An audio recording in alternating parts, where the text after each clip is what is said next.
Buen día, doctor. Buenos días.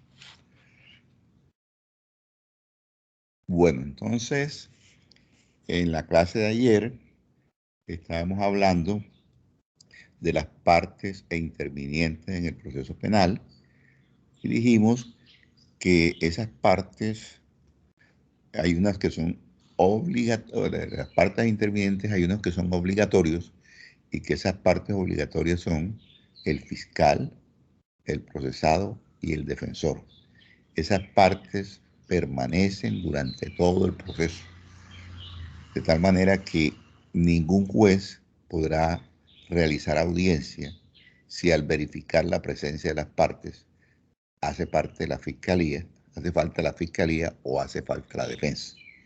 Les he dicho que hay una norma que dice que cuando el procesado está privado de la libertad deberá comparecer, pero también es cierto que si esa persona se revela, si no quiere ir a la audiencia, no pasa nada, la audiencia no se afecta de nulidad si de pronto decide no ir.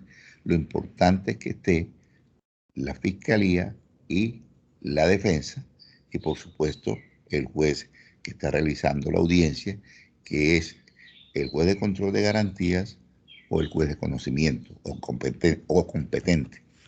Entonces, con la aclaración que le hice ayer de que los jueces no son parte. Los jueces deben estar obligatoriamente en la audiencia, pero ellos no son parte, porque acuérdese que los jueces son terceros imparciales. En presencia de ellos se hace el debate entre la fiscalía y la defensa, ¿eh?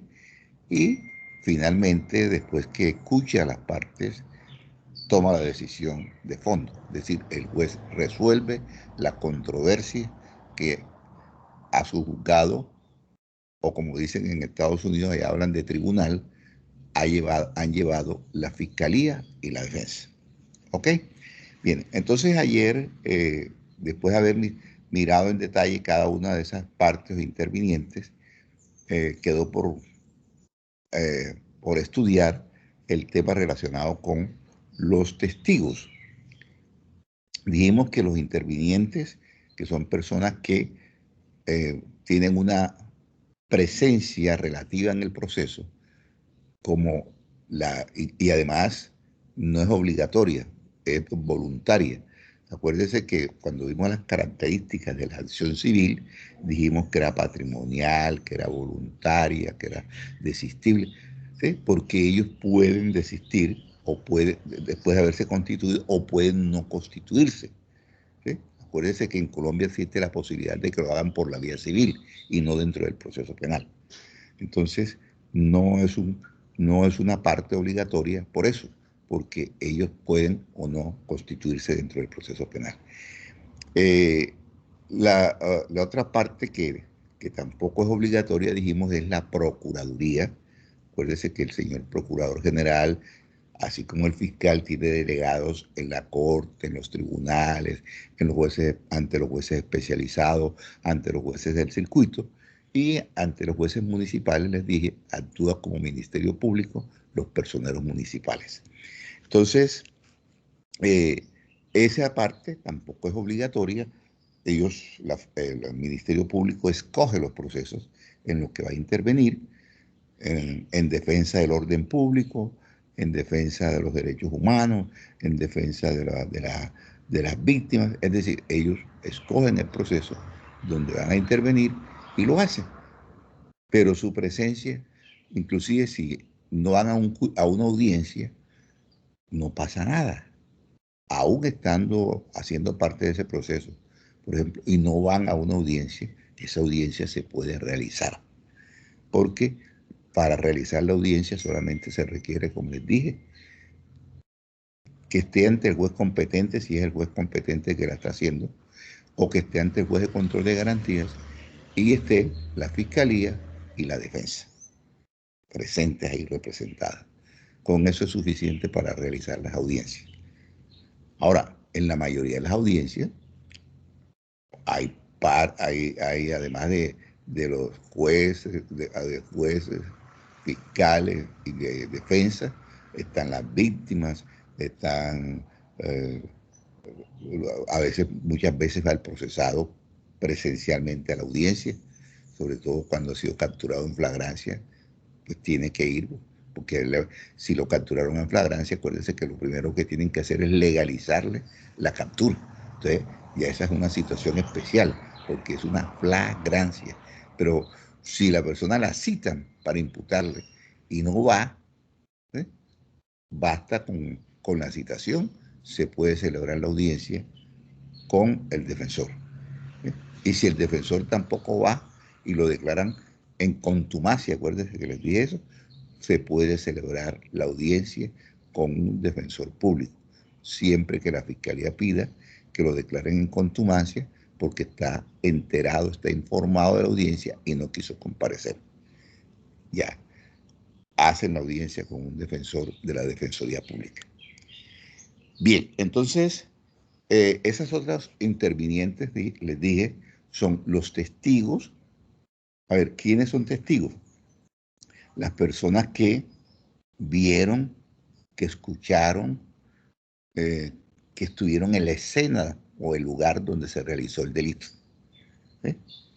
Acuérdense que hay testigos de vista que estaban allí presentes, que vieron, pero hay testigos de oída, que son personas que no estaban en el lugar, pero escucharon. Alguien les dijo lo que había pasado y entonces son testigos de oída. Entonces, hay una diferencia entre los testigos presenciales, es decir, los que estaban en la escena del delito, y las personas a quienes le contaron o le dijeron uh, cómo fue que ocurrieron los hechos, quiénes estaban allí, etcétera, etcétera. Entonces, pero de todas maneras, esas personas se convierten en testigos cuando en presencia del juez, bajo la gravedad del juramento, dan su versión de los hechos. Entonces, ahí son testigos. Rendido su testimonio, ya no se les requiere más, no se les necesita más en el proceso. Acuérdense que ese testimonio queda grabado y queda filmado, ¿sí?, en los medios técnicos que se utilizan para que conste todo lo que, las incidencias de lo ocurrido en el trámite del proceso. ¿Ok? Bien. Otro interviniente son los secuestres. Acuérdense que los secuestres son lo que antes se llamaban auxiliares de la justicia, o se llaman en materia civil auxiliares de la justicia. En materia penal no existen, digamos, listas de auxiliares de la justicia como si existen en materia civil. Entonces, cuando se quiere nombrar a un perito, a un secuestre, se puede pedir al juez civil que nos envíe la lista, se la envía al juez del circuito o al juez especializado o al juez municipal y lo nombran secuestre de esa lista. ¿Qué es el secuestre? Es la persona a quien se le entregan los bienes que han sido incautados, los bienes que han sido embargados y secuestrados, se los entregan hasta cuando el juez decida el fondo del asunto, cuando resuelva el objeto del proceso, ¿sí? Puede ser que el objeto es la controversia que se suscita entre la fiscalía que investiga, ¿sí?, y la defensa. Entonces, ¿cómo se resuelve eso? Con una sentencia absolutoria o condenatoria o con una preclusión. Entonces, cuando se decida eso, entonces el juez le librará un oficio al secuestre diciéndole a quién debe entregarle los bienes que tienen administración. Porque durante todo el tiempo que sea secuestre, está administrando los bienes. Y como administrador de esos bienes, el juez en cualquier momento le puede pedir que rinda cuentas, ¿sí?, que rinda cuentas de su actuación. Ustedes dirán, bueno, ¿y eso a qué se debe? Bueno, sucede que a veces, por ejemplo, ¿qué tal que lo que tenga en su poder sean camiones de transporte de ganado, transporte de mercancías, que lo que esté administrando sean taxis? Y entonces sucede que esos vehículos no se deben parar, ellos deben seguir produciendo. Entonces, ¿qué hace el secuestre? Abre una cuenta, una persona organizada abre una cuenta y en esa cuenta va consignando el producido diario o semanal, y también lleva una cuenta de gastos, cuánto se gastó en combustible, cuánto se gastó en mecánica, si hubo que hacerle mecánica, cuánto se gastó en llantas, cuánto se gastó en lavado del vehículo, etcétera. Es decir, todos los gastos, los ingresos y los gastos que va haciendo para que al final rinda cuenta, ¿sí?, de su administración. Es como si estuviera administrando un bien ajeno y efectivamente ese bien está en poder del Estado, ¿sí?, transitoriamente, porque está embargado. ¿Ok? ¿Les queda claro eso? Ese es el secuestro. También son intervinientes los peritos. A ver, ¿quién es perito? Los peritos son personas que tienen amplios conocimientos, ¿sí?, sobre una profesión, sobre un arte, un oficio. Entonces, a esas personas se les nombra para que hagan un estudio técnico, científico, de un determinado aspecto del delito, de una determinada materia, ¿sí?, y rindan un dictamen. Pero como les he dicho, en la ley 600, el dictamen era rendir el concepto con todas las especificaciones, inclusive podía decir allí eh, cómo llegó a las conclusiones, qué equipos utilizó, etcétera, etcétera. Hoy no basta con hacer el informe por escrito, sino que esa persona que hizo el informe, ese experto, ese perito experto, va a la audiencia pública, ¿sí?, a fin de que tanto, por ejemplo, si es perito de la fiscalía lo va a acreditar y lo va a interrogar sobre lo que él hizo la pericia, sobre los aspectos que él se pronunció en ese escrito. Y luego, que lo interroga la fiscalía, lo va a contrainterrogar la defensa.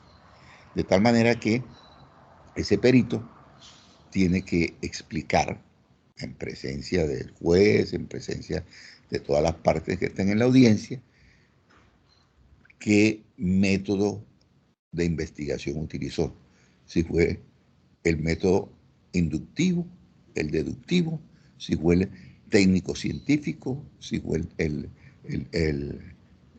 método científico o técnico-científico, repito, y entonces deberá explicar qué equipos utilizó, qué reactivos, si utilizó reactivos, qué, eh, qué peso, o sea, qué utilizó para llegar a esa conclusión. Todas esas explicaciones las tendrá que dar en la audiencia y se tiene que someter al interrogatorio y al contrainterrogatorio. Cuando está rindiendo ese testimonio, se llama un testigo técnico. ¿Por qué? Porque va a declarar sobre aspectos técnicos sobre los cuales él conoce y sobre los que se ha pronunciado en ese peritaje. ¿Eh? ¿Les queda claro eso de los peritos? Cualquier cosa que no les haya quedado claro sobre lo que estamos viendo, me pueden ir diciendo y con el mayor gusto hacemos las aclaraciones. Y por último, hay otro interviniente que son los terceros incidentales. Terceros incidentales. ¿Quién es tercero incidental? Es la persona que sin estar vinculada penalmente al proceso, es decir, no le han imputado a él no le han imputado, ni lo han acusado, a pesar de no estar vinculado legalmente al proceso penal, tiene un bien de su propiedad, está eh, involucrado o está secuestrado dentro de ese proceso. ¿Bien? Entonces, esa persona que no tiene nada que ver con ese proceso penal, que es un tercero, puede presentar un incidente, que es como un procesito dentro del proceso, para que en ese incidente él pruebe que el bien que está reclamando, el bien que está embargado, el bien que fue incautado, es de su propiedad y que no tiene nada que ver con la persona que está siendo procesada, ¿sí?, penalmente. Les explico. Por ejemplo, es usual que entre personas que no son de la misma ciudad, que no son, ¿sí?, por ejemplo, aquí vienen dos niñas que son de Montelíbano, se encuentran aquí, estudian en la universidad y entonces alquilan un apartamento. Ahí viven las dos, o tres, o cuatro, en fin. Y sucede que una de las niñas que vive con nosotras tiene una deuda, ¿sí? Tiene una deuda y entonces le inician un proceso ejecutivo y en ese proceso ejecutivo ordenan embargar los bienes que se encuentren en el apartamento. Y sucede que llegan y le embargan bienes que están allí, pero que no son de Marina, por ejemplo, sino que son de Luisa, de Rosario, ¿sí? Entonces embargan bienes que no son de la persona demandada. Entonces, ¿qué pueden hacer las personas que son dueñas de eso y que están afectadas con esa decisión? Presentan un incidente, ¿sí? ¿Sí? Se llama incidente de terceros, a fin de que una vez prueben que los objetos, por ejemplo, el televisor, el computador, es de ella y no de la otra niña, ¿cómo lo van a demostrar? Con la factura, con, por ejemplo, la inspección al equipo, por ejemplo, si tiene el nombre de ella grabado, si tiene, ¿sí? En fin, van a demostrar que eso es de ella y no de la persona demandada. Entonces, esa persona, repito, tercero incidental es quien, sin haber sido acusada o haber sido imputada en un proceso penal, ¿sí? Tiene bienes, ¿sí? Afectados en ese proceso. Entonces, para que esos bienes le sean devueltos, para que le sea reconocida la propiedad de eso, tiene que presentar un incidente. Se llama incidente de tercero. Esos también son intervinientes dentro del proceso penal. Mire que todos esos intervinientes son personas que tienen una actuación limitada dentro del proceso penal. O sea, hacen una determinada actuación y ya pueden salir, como los testigos, los peritos, los secuestres, terminada su labor, los terceros incidentales, terminada su labor, reconocido la propiedad del bien que están reclamando, ya no tiene más nada que hacer en el trámite de ese proceso. ¿Eso les queda claro? A ver, doctores. Sí, ¿Les doctor. queda, ¿Les queda claro a todos? Sí, profesor. ¿O apenas está la doctora? Sí, señor. ¿Ah? Sí, señor. Bueno, bien. Entonces, ya con eso terminamos el tema de las partes e intervinientes. Voy a regresarme porque, no sé, me distraje y me volé un tema que tenía que ver con las competencias. Entonces vamos a regresar a la competencia para finiquitar ese tema y que todo quede ok. Bueno, en cuanto, a ver, recuerdan que en la última clase que estamos hablando de la competencia, yo les dije que les hablé de la competencia territorial, ¿cierto? Y les dije que la Corte Suprema de Justicia tiene competencia en todo el territorio nacional, ¿de acuerdo?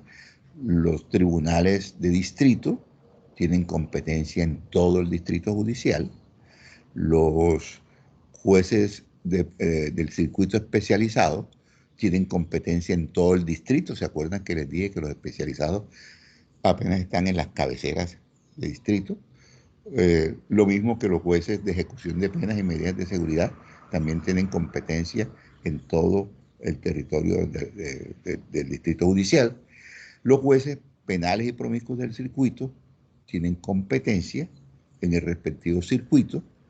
¿Sí? Los jueces municipales, que en cada pueblo por lo menos hay un juez penal municipal o promiscuo municipal, tienen competencia en el territorio del municipio. Y los jueces de ejecución de penas y medidas de seguridad, acuérdense que eso está a cargo de los jueces penales municipales y promiscuos municipales, tienen competencia en todo el territorio nacional. Porque la escogencia muchas veces del juez de ejecución de pena o el lugar donde se haya hecho la imputación no significa que allí deba llevarse a cabo la etapa de juzgamiento, no necesariamente. A ver, ustedes saben que la fiscalía tiene competencia en todo el territorio nacional, ¿cierto? ¿Sí? Porque como les dije en la clase pasada, todos los fiscales del país, todos los delegados ante la Corte Suprema de Justicia, ante los tribunales, ante los especialistas, todos son delegados del fiscal general de la Nación. Entonces, por ejemplo, un caso de Córdoba puede ser investigado por un fiscal de Bogotá. No pasa nada. No pasa nada. El fiscal general dispuso que sea un fiscal de Bogotá y no uno de Montería o de Córdoba el que investigue ese determinado asunto. Lo único es que cuando se vaya a presentar la acusación, tiene que presentarla acá en el departamento de Córdoba. ¿Sí? ¿Por qué? Porque territorialmente es al juez de acá al que le corresponde fallar ese proceso por el lugar donde ocurrió el hecho y no en Bogotá. Entonces, desde ese punto de vista, el artículo 43 del Código de Procedimiento Penal establece que cuando en la competencia territorial dice que el lugar donde debe llevarse a cabo el juzgamiento es el lugar donde ocurrió el hecho, territorialmente. Por eso es que le digo, el hecho ocurrió en Montería, aunque lo investiguen en Bogotá, es aquí donde debe adelantarse la etapa del juicio o de juzgamiento. ¿Ya? Entonces, pero a veces ocurre, doctores, que el hecho ocurre en un lugar Doctor, ¿qué incierto. artículo es? 43. Pero a veces ocurre que el hecho ocurre en un lugar incierto. ¿Oyó? En un lugar indeterminado, en un lugar incierto. Ocurre en varios lugares. Ocurre en el extranjero. ¿Sí? Entonces, ¿cómo se determina el lugar de la competencia para juzgar? Donde primero se haya, donde la Fiscalía General de la Nación haya presentado la resolución de acusación. ¿Y dónde presenta la Fiscalía la resolución de acusación? En el lugar donde tiene los elementos fundamentales o importantes de ese proceso. Ahí es donde se debe llevar a cabo el juicio. Ahí donde o donde se encuentren la mayoría de los elementos importantes de ese proceso, o donde primero se haya producido la captura de las personas que se están procesando. Entonces, sucede que a veces el lugar donde ocurre el hecho, ¿sí? Eso se llama competencia excepcional. ¿Sí? El lugar donde ocurre el hecho, no hay juez. O el único que hay, o todos los que hay están impedidos o fueron recusados.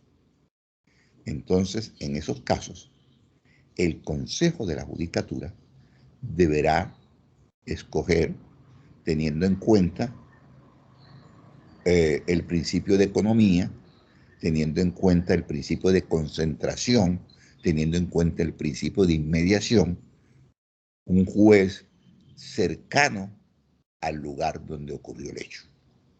De eso deberá informar a la Honorable Corte Suprema de Justicia inmediatamente que el Consejo Superior de la Judicatura o el Consejo Seccional de la Judicatura escogió determinado juez para que lleve a cabo la etapa de juzgamiento de esos asuntos.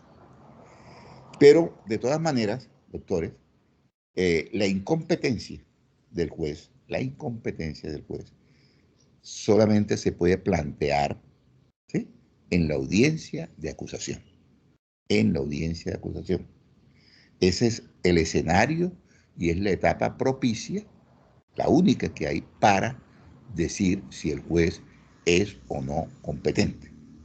Entonces, por eso es que por allá en el artículo 336 del Código de Procedimiento Penal, que se refiere a la etapa, a la audiencia preparatoria, dice que lo primero que el juez hace es verificar la presencia de las partes, y después que verifica la presencia de las partes, le dice a esas partes que digan si tienen impedimentos que manifestar, o si hay recusaciones, o si hay nulidades, o si hay incompetencias que plantear.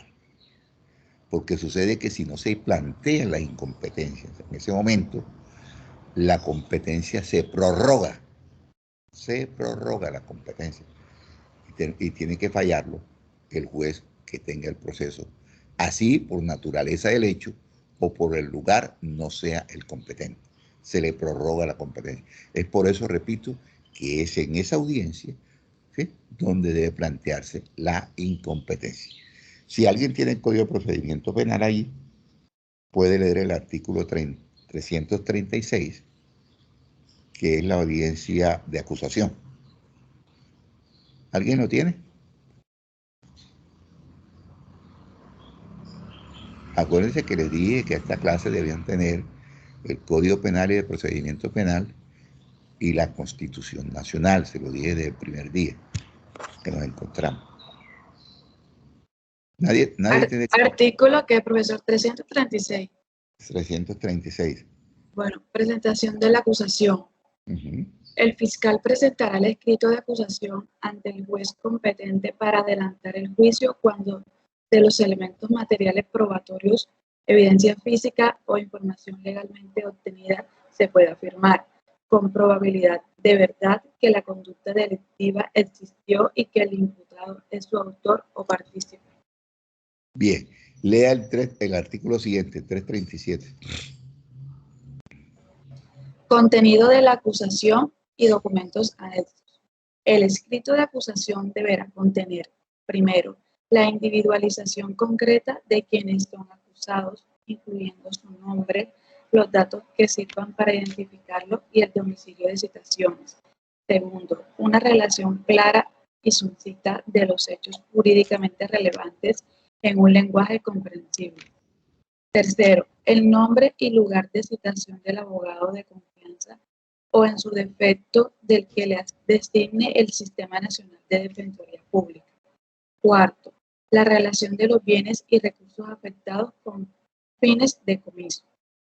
Quinto, el descubrimiento de las pruebas. Para este efecto se presentará documento anexo que deberá contener: primero, los hechos que no requieren pruebas. Segundo, la transcripción de las pruebas anticipadas que se quieran aducir al juicio, siempre y cuando su práctica no pueda repetirse en el mismo. Tercero, el nombre, dirección y datos personales de los testigos o peritos cuya declaración se solicite en el juicio. Quinto, los documentos, objetos u otros elementos que quieran aducirse junto con los respectivos testigos de acreditación. Sexto. Doctora, lea el 339, por favor. 339. Trámite. Abierta por el juez, la audiencia ordenará el traslado del escrito de acusación a las demás partes, concederá la palabra a la Fiscalía, Ministerio Público y Defensa para que expresen oralmente las causales de incompetencia, impedimentos, recusación, nulidades, si las hubiere, y las observaciones sobre el escrito de acusación. Si no reúnen los requisitos establecidos. Perdón, repita eso, doctora, porque es que no se le escucha bien. No se oye como entrecortado. No se escucha bien. Repite el artículo nuevamente. Ahí sí se está escuchando bien. Ok.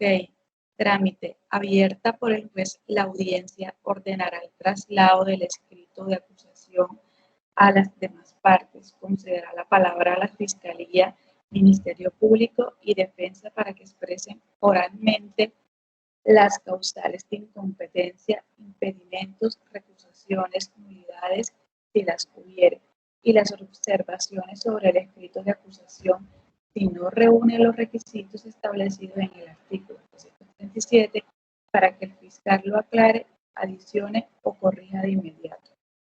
Resuelto lo anterior, concederá la palabra al fiscal para que formule la correspondiente acusación. El juez deberá presidir toda la audiencia y se requerirá para su validez la presencia del fiscal, del abogado defensor y del acusado privado de la libertad. Entonces, lo que yo quería que escucharan es que eso todo es el trámite de la audiencia de acusación y es allí, de acuerdo al artículo 339, donde las partes deben manifestar si hay nulidades, si si consideran que hay nulidades que decretar, hay impedimentos o recusaciones, o si hay incompetencia del juez. Es en esa audiencia donde se declara la incompetencia del juez. Entonces, si se plantea la incompetencia, hay que tramitarla inmediatamente, ¿sí? Si el juez dice que es competente y otros insisten que no, entonces tienen que mandarla al superior jerárquico para que sea el superior jerárquico del juez el que decida. ¿Qué quiere decir eso? Superior jerárquico del juez municipal es el juez del circuito. Del juez del circuito es el tribunal. Del especializado es el tribunal. Del tribunal es la Corte Suprema de Justicia. Siempre el que va por arriba es el superior jerárquico. Entonces, resuelve el superior jerárquico designando o diciendo quién es competente, y si considera que ese juez que tiene el caso no es competente, entonces se lo enviará al que sí lo es, que de acuerdo con su decisión considera que es el competente. ¿Ya? Entonces fíjense que es allí donde, en esa audiencia, donde se declara la incompetencia del juez. ¿Ok? A ver, yo les dije que cuando el hecho ocurre en lugar incierto, que no se ha podido determinar dónde ocurrió, ¿sí? Ocurrió en varios lugares, ocurrió en el exterior. Y entonces, yo no sé si ustedes saben que hay hechos que ocurren en el exterior, ¿sí? Contra el Estado colombiano, contra bienes de Colombia, y aunque el hecho haya ocurrido en el exterior, la competencia es de los jueces colombianos. ¿Ustedes saben eso? ¿Ustedes saben cómo se llama eso? ¿Ah?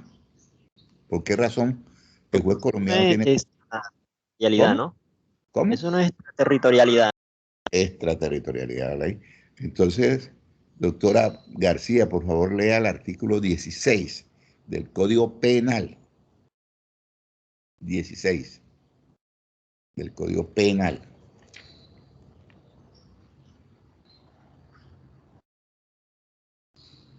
Hola, profe, yo lo leo. Sí. Bueno, sí. Artículo 16, inmediación. No, del Código Penal, penal. Ah, no del procedimiento, ya.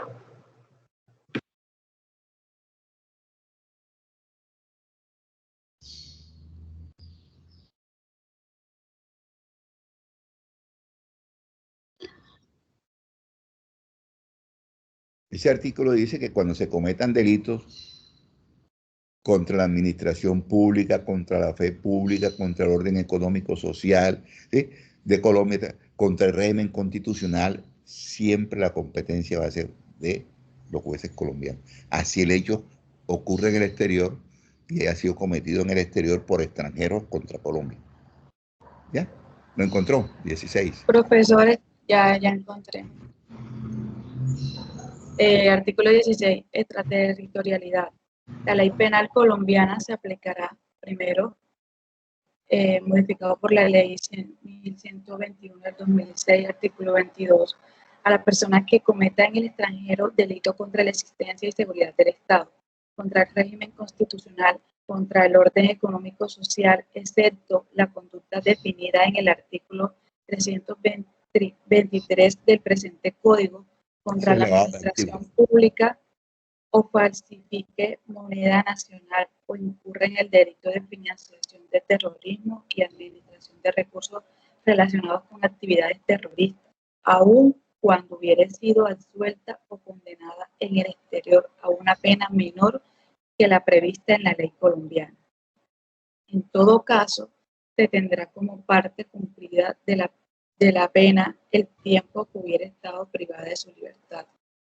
Segundo, a la persona que esté al servicio del Estado colombiano, goce de inmunidad reconocida por el derecho internacional y cometa delito en el extranjero. Tercero, a la persona que esté al servicio del Estado colombiano, no goce de inmunidad reconocida por el derecho internacional y cometa en el extranjero delitos distintos de los mencionados en el numeral 1, cuando no hubiere sido juzgada en el exterior. Cuarto, al nacional que fuera de los casos previstos los numerales anteriores se encuentra en Colombia después de haber cometido un delito en territorio extranjero, cuando la ley penal colombiana lo reprima con pena privativa de la libertad, cuyo mínimo no sea inferior a 2 años, y no hubiere sido juzgado en el exterior. Si se trata de pena inferior. Ok. Bueno, doctora, entonces se dan cuenta ustedes que hay delitos, hay bienes jurídicos que se protegen en el Código Penal colombiano, en la parte especial, que cuando se cometen aún en el extranjero, ¿sí?, pero afectan los intereses nacionales o afectan el patrimonio de nacionales, entonces, aunque ese hecho haya ocurrido en el exterior, se fallan, se juzgan por jueces colombianos, ¿sí? Por eso es que les estoy diciendo que cuando el hecho ocurre inclusive en el exterior, ¿sí?, el competente es el lugar, el juez del lugar donde la fiscalía haya formulado la acusación. ¿Por qué allí? Porque la Fiscalía General de la Nación presenta la acusación en el lugar donde tiene los elementos estructurantes del delito, los elementos materiales, las evidencias físicas que demuestran la responsabilidad de esa persona. Entonces, o lo hace donde ocurrió el mayor número de delitos o donde la persona fue aprendida o capturada por primera vez, o donde se hizo la primera imputación. Allí, en ese lugar, es donde debe adelantarse el juicio. El juicio. Estamos hablando de competencia territorial. Y ya les dije también que en el artículo 44 se habla de la competencia excepcional, y es que en esos lugares donde no hay juez, o sea, ocurrió en un lugar donde no hay juez, entonces allí, para juzgar el asunto, ¿quién decide qué juez lo hace? Ya les dije, el Consejo Superior de la Judicatura o el Consejo Seccional de la Judicatura designará un juez del lugar próximo a ese lugar o limítrofe, pero teniendo en cuenta los principios de economía, teniendo en cuenta la publicidad, teniendo en cuenta que allí se pueda el principio de concentración o también el principio de inmediación del juez que está realizando la audiencia de juzgamiento. Acuérdense que cuando le estoy hablando de eso, le estoy hablando de principios rectores que son obligatorios, ¿sí?, que siempre deberán prevalecer, ¿sí?, ante las demás normas, ¿de acuerdo? ¿Sí? Entonces, no cabe duda que el Consejo Nacional o Seccional de Judicatura tiene competencia para designar, teniendo en cuenta esos parámetros, el juez que va a adelantar y terminar esa etapa de juzgamiento. ¿Sí? ¿Eso les quedó claro? Eso se llama competencia excepcional. En el artículo 45 señala que la Fiscalía General de la Nación tiene competencia en todo el territorio nacional, ya se los había dicho, y por eso es que los fiscales de un departamento pueden investigar, por ejemplo, en Sucre, adelantan una investigación por hechos ocurridos en Córdoba. Y cuando se dan cuenta, ¿verdad?, entonces que advierten que fue en Córdoba, lo envían a Córdoba, ¿sí? Pero lo actuado, lo que se hizo, no se afecta de nulidad, repito, porque la Fiscalía tiene competencia para investigar en todo el territorio nacional, de tal manera que no hay nulidades por esos aspectos investigativos que adelanta la Fiscalía. ¿Eso lo tienen? ¿Les quedó claro ya, doctor? De la competencia territorial y la competencia excepcional. ¿Les quedó claro? Sí, señor. Bueno, entonces Sí, profe. vamos a ver en el artículo 46 y siguiente lo que se llama el cambio de radicación. Cambio de radicación. Bien. Entonces, a ver, ¿cuál es la finalidad del cambio de radicación? Con el fin de garantizar los derechos de las víctimas, con el fin de garantizar la publicidad, la imparcialidad, la independencia, ¿sí?, en el juzgamiento, se puede cambiar de radicación a un proceso, ¿sí? repito, con la finalidad de garantizar el orden público, de garantizar la integridad de las partes intervinientes, de garantizar la publicidad, de garantizar los derechos a la defensa, los derechos de las partes, etcétera, ¿sí? O de las víctimas, se puede cambiar de erradicación un proceso. ¿Qué significa cambiarlo de erradicación? Es decir, cambiarlo del lugar territorial donde ocurrió el hecho, por ejemplo. Si en Montelíbano no hay garantías para juzgar a una determinada persona que cometió un delito atroz de homicidio o de violación a un menor, etcétera, entonces, con el fin de garantizarle a esa persona la seguridad y a los testigos que van a declarar y a las víctimas y todo, ese proceso puede ser cambiado de lugar para juzgarlo. Si se hace dentro del mismo departamento, dentro del mismo distrito judicial, puede ser de Montelíbano para Sagún, por ejemplo, o de Montelíbano para Lorica, ¿sí? Dentro del mismo distrito judicial. ¿Sí? Ese cambio de erradicación lo resuelve el Tribunal Superior de Justicia. ¿Sí? Pero si el cambio de erradicación es fuera del territorio del departamento, fuera del distrito judicial, es decir, de Córdoba nos los vamos a llevar para el Valle del Cauca, o para el distrito judicial de Neiva, o para el distrito judicial de Popayán. Entonces, ese cambio de erradicación lo decide la Corte Suprema de Justicia. ¿Sí? Acuérdense que todo eso se hace para garantizar los derechos de las partes que están interviniendo, su integridad, la independencia de la justicia, es decir, que el juez no falle presionado, no falle porque la mayoría de los ciudadanos lo tienen atemorizado. No, el juez debe estar libre para fallar en derecho, para acertar y no cometer injusticias. ¿Sí? Entonces debe hacerlo, repito, ¿sí? De manera transparente, sin presiones de ninguna naturaleza. Y esa es la finalidad. Con ese fin se hace el cambio de erradicación. Ahora, ¿cómo se hace ese cambio de erradicación? La solicitud de cambio de erradicación la pueden hacer las partes, los intervinientes. Es decir, la defensa, la fiscalía, cualquiera de ellos, las víctimas pueden solicitar el cambio de erradicación. Entonces, lo pueden hacer verbalmente o lo pueden hacer por escrito. ¿Sí? Entonces, si lo hacen verbal o por escrito, dirigen esa solicitud al juez que en ese momento tiene el caso. Por ejemplo, si es en caso de Montelíbano, que estamos diciendo, hay que dirigirse al juez diciendo, mire, señor juez, aquí en este departamento, en este municipio, perdón, no hay garantía para llevar a cabo este juicio porque los hechos que ocurrieron han levantado una inquietudes en la comunidad, ha habido manifestaciones, ha habido quemas de llantas, de lugares y tal, y eso pues ha alterado el orden público, tal como lo certifica el secretario de gobierno municipal, el gobierno departamental.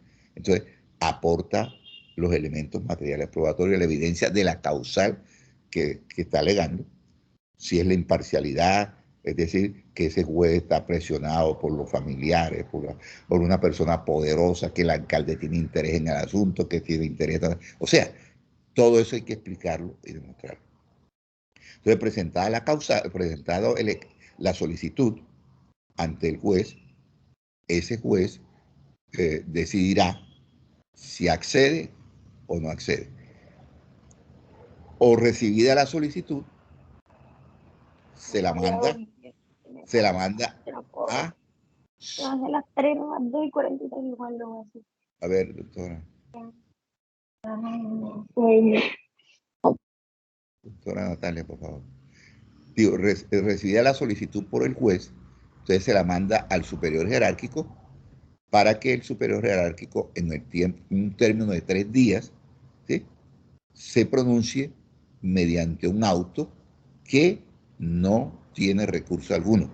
¿Sí? Se pronuncia diciendo, sí señor, es procedente, envíe ese proceso de Chinú, de Montelíbano a Chinú, o envíese a Lorica, o envíese a Cereté, donde él decida. ¿Sí?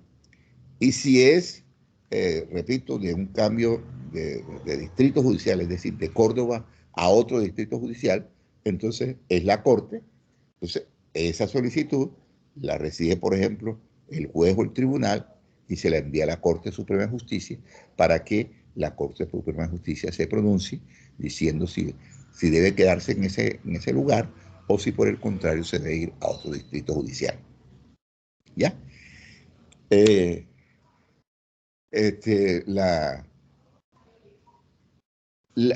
a ver, cuando el mismo juez que tiene el asunto, ya le dije que las partes podían hacer la solicitud, pero también el mismo juez que tiene el asunto, en el ejemplo que vengo proponiendo, el juez de Montelíbano, podría decirle al tribunal, mire, yo considero que aquí no hay garantías, que yo me siento atemorizado, no me siento en plenitud de mis facultades, pues mentales, porque ha habido mucha presión, el alcalde, el gobernador, los políticos, la gente poderosa me tiene presionado para que condene ese tipo y yo pues no me siento, siento mi ánimo perturbado y por lo tanto yo considero que este negocio debe cambiarse de erradicación. Entonces el mismo juez también le puede plantear al superior jerárquico para que el superior jerárquico decida si cambia o no cambia dentro del departamento o si por el contrario considera que debe irse fuera del departamento, entonces el tribunal se lo manda a la Corte. ¿Ok? Le manda esa misma solicitud a la Corte. También el gobierno nacional, óigase bien, el gobierno nacional, que no es parte en el proceso del gobierno nacional, puede también por razones de orden público, razones de interés general, en defensa de las víctimas, en defensa de la integridad de la justicia, ¿sí? Puede también solicitar el cambio de erradicación. El gobierno nacional. Pregunto, cuando yo digo gobierno nacional en materia de salud, ¿quién es el gobierno nacional? ¿Quién lo integra? ¿Mm? La pregunta es para todos. Eso es derecho constitucional. Cuando digo gobierno nacional en materia de orden público, ¿quién integra el gobierno nacional? Doctor, presumo que la rama ejecutiva, en el caso de la salud, pues el ministerio en cabeza de él. Claro, el ministerio y el presidente, en cada caso particular, conforman el gobierno nacional. Es que es gobierno nacional. Y entonces, cuando es orden público, a ver, ¿quién es el ministro del orden público en Colombia?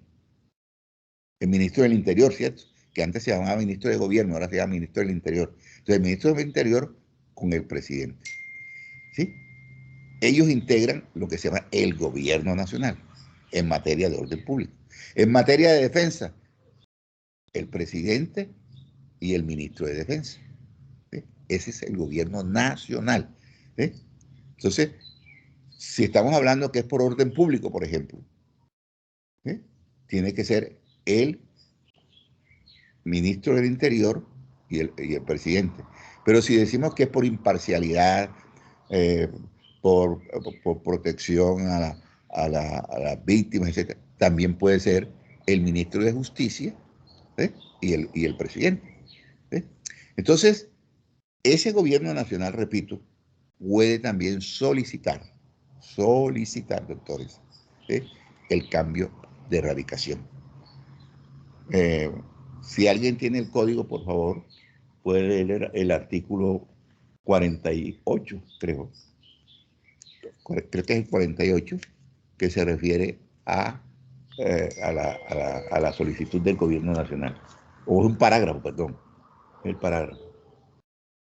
El parágrafo del artículo 47. el Código de Procedimiento Penal.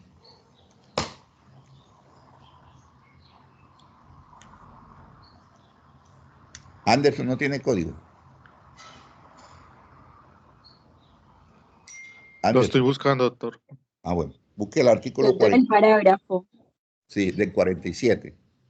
El gobierno nacional puede Sí, léalo. solicitar el cambio de el gobierno nacional podrá solicitar el cambio de radicación por razones de orden público, de interés general, de seguridad nacional o de seguridad de los intervinientes, en especial de las víctimas o de los servidores públicos y testigos, así como por directrices de política criminal.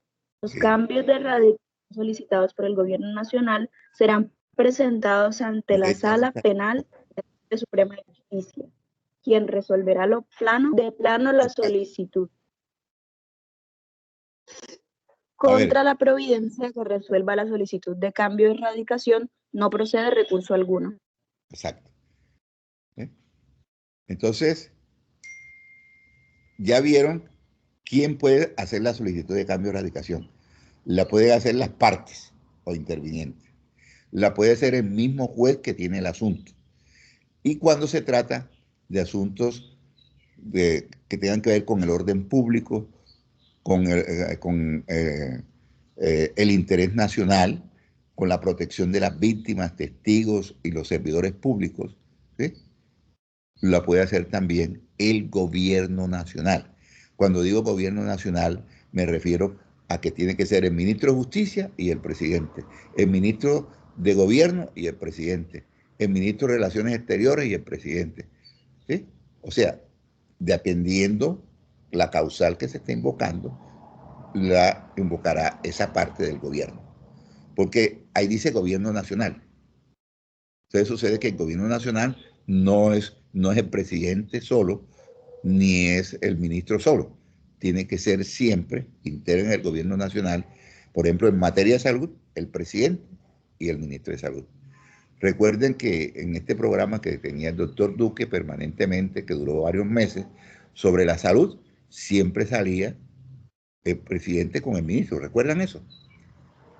Que todos los días a las 6 de la tarde, de 6 a 7, el presidente hablaba sobre cómo iban los casos de COVID-19, qué se estaba haciendo en materia de hospitalización, de camas de UCI, todo lo que se hacía, ¿de acuerdo?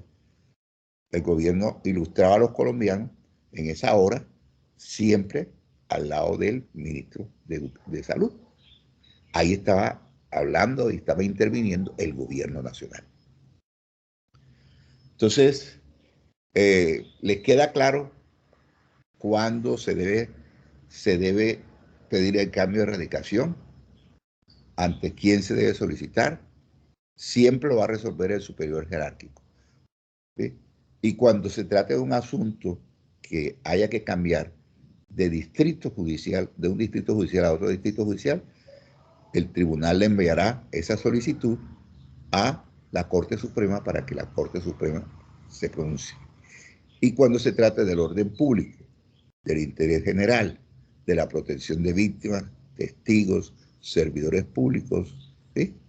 Se trate de la seguridad nacional también, entonces puede pedir el cambio de radicación directamente a la sala penal de la Corte el gobierno nacional. Y la Corte se deberá pronunciar en un término de 3 días, ¿sí? En término de 3 días, de plano. De plano quiere decir que no es necesario tramitar pruebas ni recepcionar pruebas, basta con la solicitud y lo que se aporte con ella, ¿ya?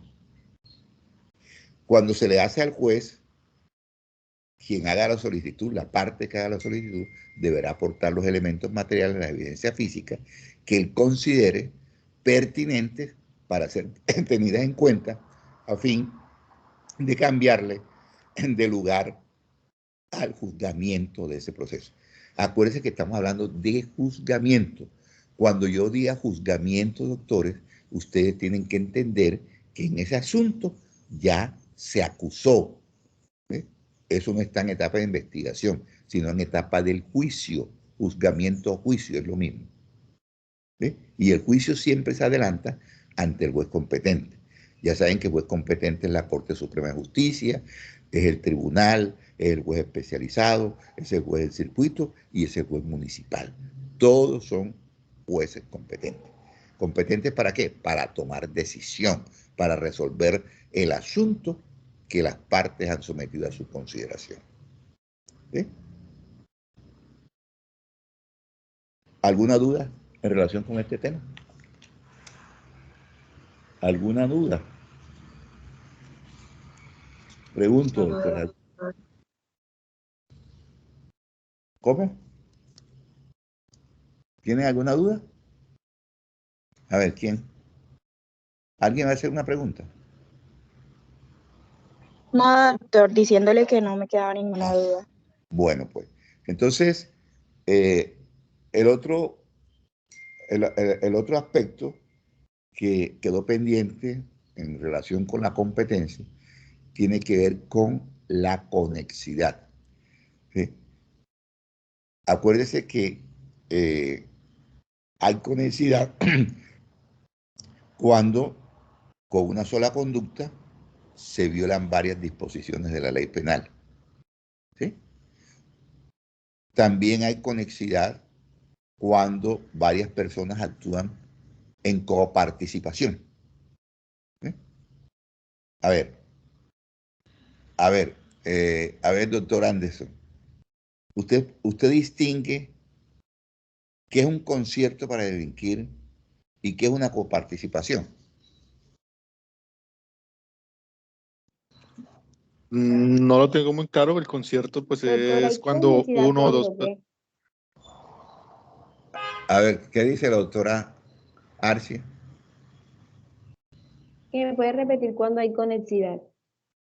No, es que le estoy preguntando precisamente al doctor Anderson, primero, si él se puede distinguir, ¿sí?, entre concierto y coautoría. Me dice que no lo tiene claro. ¿Alguien tiene claro los conceptos? El concierto, doctor, pues, es un delito como tal, porque Sí, está escrito en el código, se habla de que donde dos o más personas se reúnen para cometer un hecho delictivo, listo. Y la coparticipación es ayudarle de... no. Ok. Perdón un momento. Es que precisamente ahí no está el problema. Sucede que el artículo 340 del Código Penal tipifica el concierto para delinquir. El concierto para delinquir es un delito de peligro, pero consiste en que varias personas se pongan de acuerdo para cometer delitos, en plural, delitos. Es decir, una organización criminal, es decir, una estructura criminal donde varias personas, por ejemplo, van a cometer secuestros, extorsiones, tráfico de estupefacientes, porte ilegal de armas, homicidio, es decir, una multiplicidad de delitos. Eso es un concierto. O sea, cuando las personas se ponen de acuerdo para cometer esos delitos en plural, hay un concierto. Pero, doctor Anderson, cuando varias personas se ponen de acuerdo para cometer un delito, un hurto, un homicidio, ahí hay coautoría. ¿Ya? O sea, 5 personas vamos a hurtar el Banco de Bogotá, de Montería. Entonces, nos dividimos el trabajo. Tú manejas el carro donde nos vamos a escapar, tú inmovilizas a los clientes que estén en el banco, tú inmovilizas al gerente y yo abro la caja fuerte. ¿Ves? Bien, nos dividimos el trabajo, pero todos estamos conscientes, todos sabemos qué vamos a hacer, ¿sí? Estamos identificados en el propósito criminal.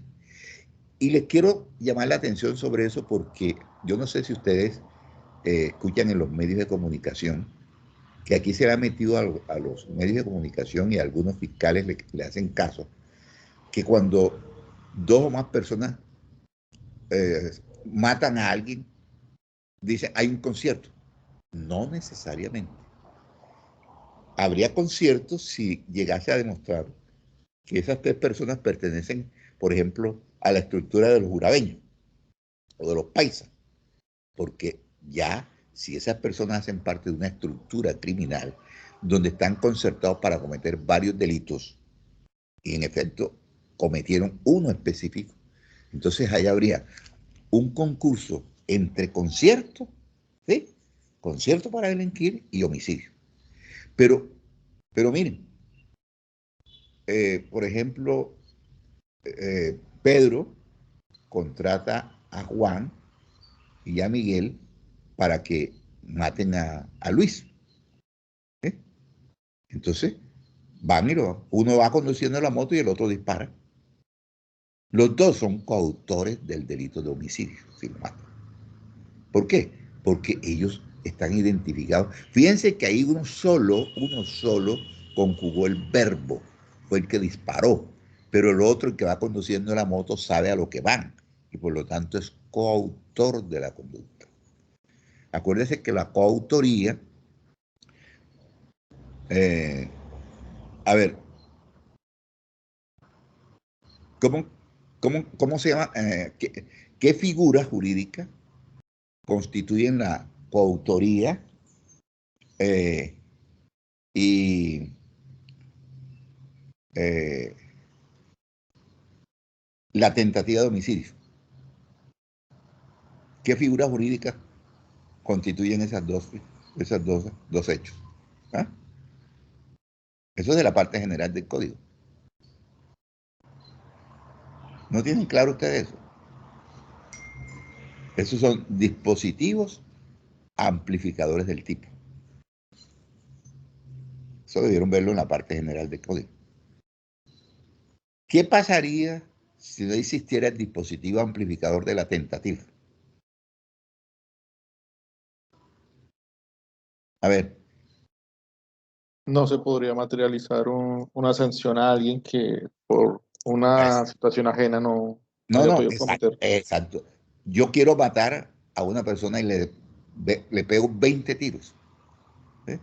Y sucede que lo llevan y lo salvan, le hacen toda la cirugía y la persona se salvó.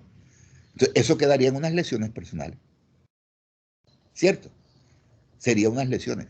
Pero como existe el dispositivo amplificador de la tentativa, ¿y cuándo hay tentativa? Cuando la persona hace todo para ejecutar una determinada conducta y el resultado no se produce por razones ajenas a su voluntad. Por razones ajenas a su voluntad. Su voluntad era matar, pero el resultado no se produjo por intervención de la ciencia, por ejemplo. O porque el revólver se encasquilló, no me funcionó, pero mi intención era matar. Entonces, fíjense, si no existiera el dispositivo amplificador de la tentativa, eso quedará en unas lesiones. ¿Ya? Entonces, por eso se llama dispositivo amplificador. Y si no existiera el dispositivo amplificador de la coautoría, ¿sí? Entonces siempre respondería uno solo y no todos los que participaron. Porque acuérdense que hay autores y hay partícipes. No me confundan eso. Autor es el que realiza la conducta, directamente o a través de otro que utiliza como instrumento, ¿cierto? Y los partícipes son los determinadores y los cómplices. Esos son los partícipes. ¿Ya? Pero puede haber coautores. Cuando dos o tres personas se ponen de acuerdo para cometer un delito, uno. El homicidio de Pedro, el hurto al banco, ya. La extorsión a fulano, es un solo delito. Pero cuando varias personas se conciertan para cometer multiplicidad de delitos, entonces eso se llama concierto para delinquir. ¿Les quedó claro ahora eso? ¿Les quedó claro esos conceptos? ¿Les quedaron claros? A ver, Anderson, ¿despejó la duda? Sí, señor. Sí, doctor, muchas gracias. Bueno, esos temas son de penal general, pero te los tengo que decir porque es que el derecho, cuando ya llegamos al proceso, se integra el derecho penal, el derecho, la criminología, toda la parte general, la parte especial y la parte procedimental, todo eso se conjuga, ¿sí?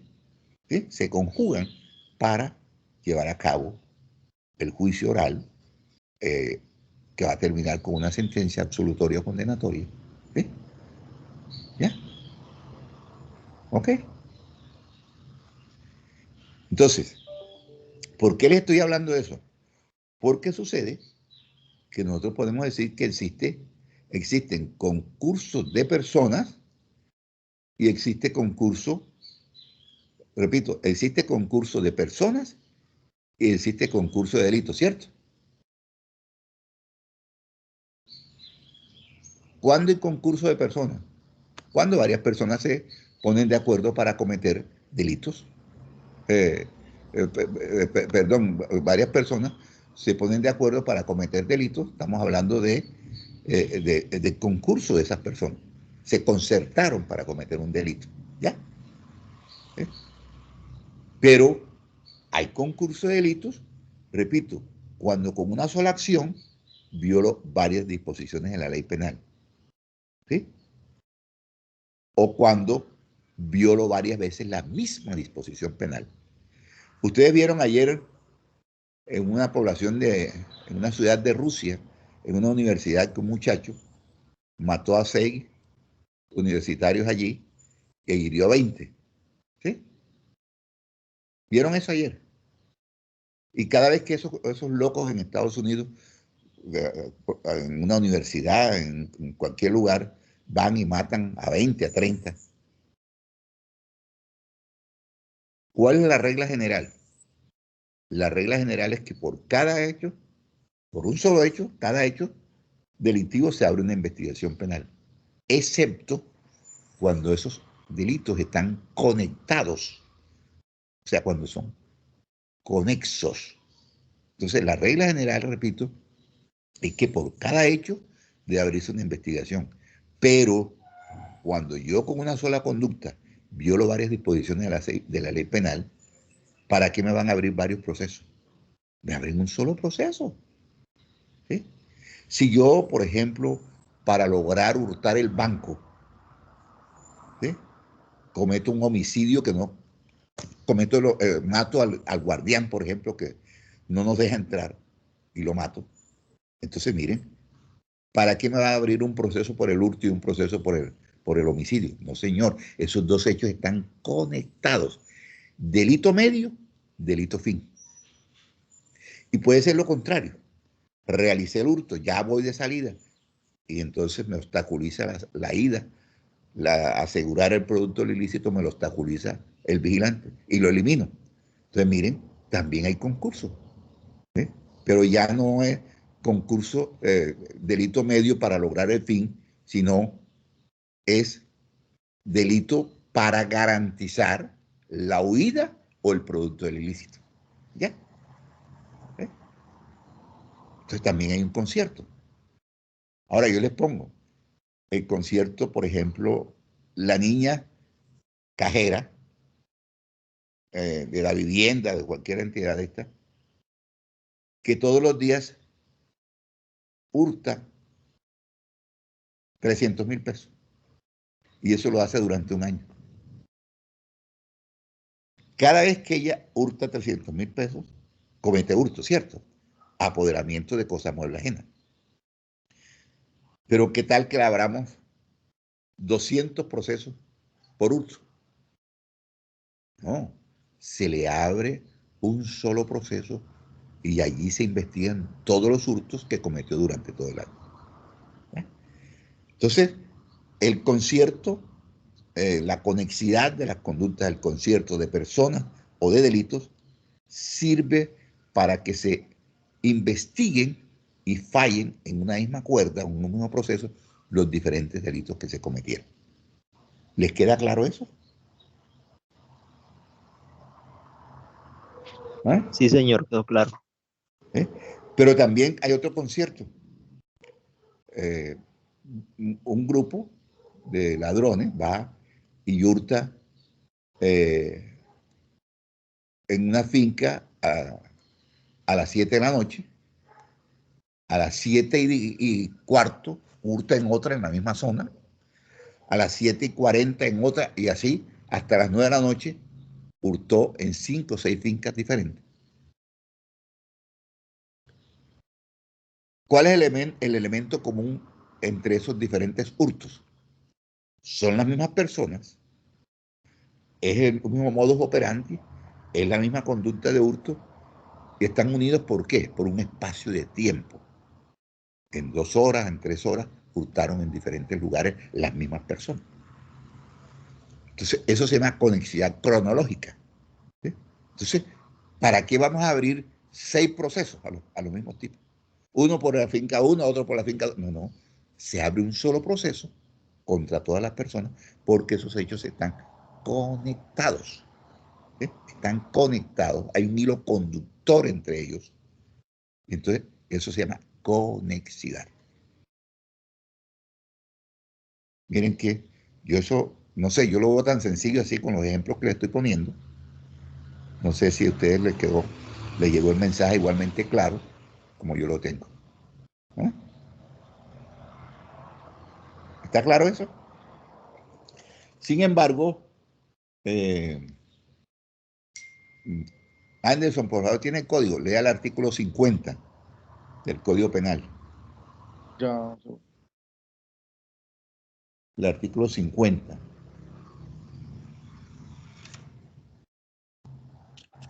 Privación del derecho a No, residir. no, no. Procedimiento penal. 50. Unidad Sí. procesal. Uh-huh. Por cada delito se adelantará una sola actuación procesal, cualquiera que sea el número de autores o partícipes, salvo las excepciones constitucionales y legales. Los delitos conexos se investigarán y se juzgarán conjuntamente. La ruptura. Espérese un momentito. Entonces, ¿se dan cuenta? La regla general es que por cada delito se abre una investigación, excepto cuando esos delitos son conexos, están conectados. ¿Eh? Están conectados. Entonces, se investigan y juzgan conjuntamente. ¿Saben para qué se hace eso? Por economía procesal, por economía de plata también. Cada proceso le vale al país más o menos entre 10 y 12 millones de pesos. Es el costo de cada proceso en Colombia. Entonces, ¿qué tal que abriéramos 20 procesos? O 6 procesos a los ladrones esos que hurtaron en diferentes fincas. No, abrimos un solo proceso. Y en ese proceso los investigamos y los juzgamos a todos. ¿Eh? ¿Qué? Mire que hay diferentes víctimas. ¿Sí? Pero son todos víctimas del mismo delito. Ahora, suponiendo que en una de esas fincas hurtaron y mataron, entonces también habría el mismo concurso con el homicidio, porque son las mismas personas en el mismo espacio de tiempo, en los mismos lugares que realizaron los dos comportamientos, o que violaron también a unas niñas, también habría concurso. Entonces ya no solamente de hurto y homicidio, sino hurto, homicidio y acceso carnal violento. ¿Ya? Todos los delitos que cometieron se investigan y juzgan conjuntamente. Entonces, por favor, Anderson, empiece el artículo y termine. Sí, señor. Bueno, unidad procesal. Por cada delito se adelantará una sola actuación procesal, cualquiera que sea el número de autores o partícipes, salvo las excepciones constitucionales y legales. Los delitos conexos se investigarán y juzgarán conjuntamente. La ruptura de la unidad procesal no genera nulidad, siempre que no afecte las garantías constitucionales. Y ahora les digo cuál es la ruptura. Siga. Siga, por favor. Ya es otro artículo. Es el Sí, 51, conexidad. Sí. Al formular la acusación, el fiscal podrá solicitar al juez de conocimiento que se decrete la conexidad cuando, primero, el delito haya sido cometido en coparticipación criminal. Segundo, se impute a una persona la comisión de más de un delito con una acción u omisión o varias acciones u omisiones realizadas con unidad de tiempo y lugar. Tercero, se impute a una persona la comisión de varios delitos cuando unos se han realizado con el fin de facilitar la ejecución o procurar la impunidad de otros. Delito O medio, con delito fin. delito medio, delito fin. Y el otro, cuando salimos del banco y matamos a vigilantes para garantizar la impunidad, que no nos identifique y guardar el producto del ilícito, que tengamos el producto del ilícito. Sigue. Así, el cuarto, se impute a una o más personas la comisión de uno o varios delitos en las que exista homogeneidad en el modo de actuar o participes, relación razonable del lugar y tiempo, y la evidencia aportada a una de las investigaciones para influir en la otra. Exacto. Es decir, por ejemplo, en el hurto continuado, toda la investigación que se haga por un hurto de un día, ¿sí?, tiene incidencia en los demás hurtos que se cometieron, porque es el mismo modus operandi, es la misma persona que cada vez realizaba la conducta, todos los días la realizaba. Ese hecho lo acusé yo aquí. Yo acusé a dos niñas cajeras de dos bancos diferentes, inteligentísimas, ganadoras de todos los concursos nacionales, porque ese es un delito de inteligencia. Es un delito, para eso se requieren ciertas habilidades.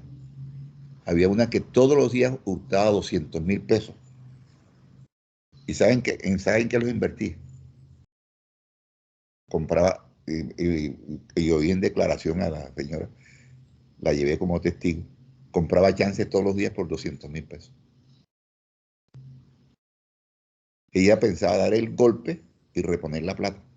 Ella sacaba la plata de diferentes cuentas del banco, cuentas de ahorrador, ¿no? Y no necesitaba tarjeta, lo hacía a través del sistema. ¿Sí? Duró presa como 6 años. ¿Sí? Perdió su puesto, perdió todo.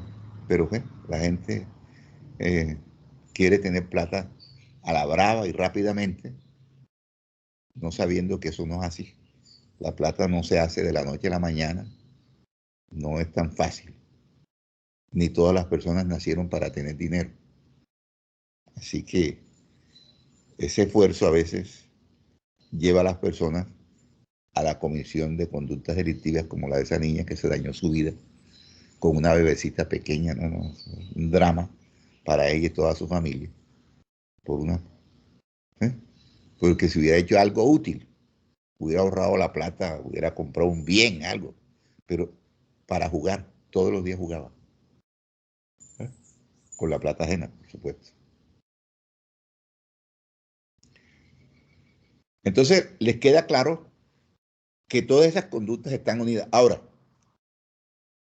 sucede que esas conductas que se están investigando conjuntamente y que se están juzgando conjuntamente, llega un momento en que se puede hacer la ruptura de esa unidad procesal. Porque cuando se están investigando conjuntamente, se crea una unidad. Pero ocurre, por ejemplo, ya vamos a mirar el artículo 52 que se refiere a los casos de la ruptura de la unidad procesal. Son diferentes los casos. Por ejemplo, estamos juzgando a un senador de la República que cometió un delito de peculado con un ciudadano que es contratista, que no tiene ningún fuero. Entonces, fíjense, allí hay que hacer una ruptura de la unidad procesal, porque, primero, ¿quién investiga al senador? Acuérdense que lo investiga hoy la Sala de Instrucción de la Corte Suprema de Justicia. ¿Y quién lo condena en caso de que haya acusación contra ese senador? ¿Quién lo condena? Lo condena la Corte Suprema de Justicia, Sala Plena. ¿Ya? Entonces, fíjense, como tiene un fuero constitucional, esa persona no puede ser investigada conjuntamente con el que no tiene fuero. ¿Ya? Porque ese contratista que es un ingeniero, un arquitecto que él había buscado para que hiciera eso, un calanchín que se consiguió por ahí, entonces a ese no lo va a investigar la Corte. Entonces hay que separar la investigación, ¿eh? A pesar de que hay una conexidad entre ellos, hay que separarlo. O sea, hay una coautoría de los dos, pero sucede que uno tiene fuero y el otro no. Hay que hacer la ruptura de la unidad procesal. Entonces, en el artículo 52 vamos a ver los diferentes casos de ruptura de la unidad procesal. Entonces, por favor, Anderson, lea ese artículo 52, cada uno de los casos que vamos a referirnos a cada uno y a poner los respectivos ejemplos. Ya, doctor. Competencia por conexidad. No. Ruptura de la unidad. Ruptura. Artículo 53, ruptura de la unidad procesal. Sí. Además de lo previsto en otras disposiciones, no se conservará la unidad procesal en los siguientes casos. No se conservará.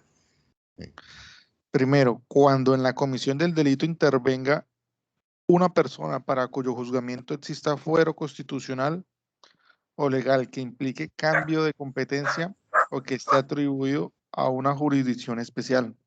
Segundo, cuando se decrete nulidad. Perdón, un momentito. Señor. Entonces, ese primer caso, ya les había puesto el ejemplo. El senador tiene fuero constitucional. El ciudadano, ingeniero, arquitecto que cometió el delito con él, ¿sí?, que son coautores, no tiene ningún fuero. Entonces, hay que hacer la ruptura de la unidad procesal. ¿Por qué? Porque la competencia de ese que tiene fuero está atribuida a un juez especial, que es la Corte Suprema de Justicia, y la del otro es su juez ordinario. ¿Ya? Ahí hay que romperla. Pero también, si lo hubiera cometido un magistrado de tribunal o un fiscal delegado ante tribunal, no tienen fuero constitucional, sino que tienen fuero legal. Entonces, lo cometió y buscó como coautor de la conducta a un ciudadano, a un secretario, por ejemplo, puedo decir, o a un escribiente de un juzgado. ¿Sí?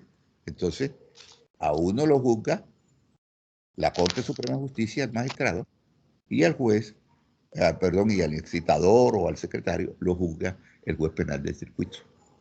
Entonces, fíjense, ahí también habría que hacer la ruptura, es decir, no se puede conservar la unidad aunque haya coautoría, lo que le quiero decir, ¿ya? Hay que hacer ruptura de la unidad procesal. Segundo caso, ¿les quedó claro ese primero? A ver, ¿les quedó claro el primer caso en que hay que hacer ruptura? Sí, señor. Bueno, segundo caso. Segundo, cuando se decrete nulidad parcial de la actuación procesal que obligue a reponer el trámite con relación a uno de los acusados o de delitos. Bueno, a ver, sucede que Pedro, Juan y Miguel, ¿sí?, fueron imputados y les están siguiendo un juicio como coautores del delito de hurto, ¿cierto? Pedro, Juan y Miguel. Pero sucede que cuando llega el juez, ya está en la etapa del juicio, en el juicio oral, el juez advierte, se da cuenta, que Miguel tuvo como defensor todo el tiempo un estudiante de séptimo semestre de la Universidad del Cine. ¿Sí? Ustedes saben que ustedes pueden litigar, pero ante los jueces municipales, ante las inspecciones, es para las conciliaciones y esos delitos que son querellables, ¿sí?, pero no para delitos, por ejemplo, de otra naturaleza.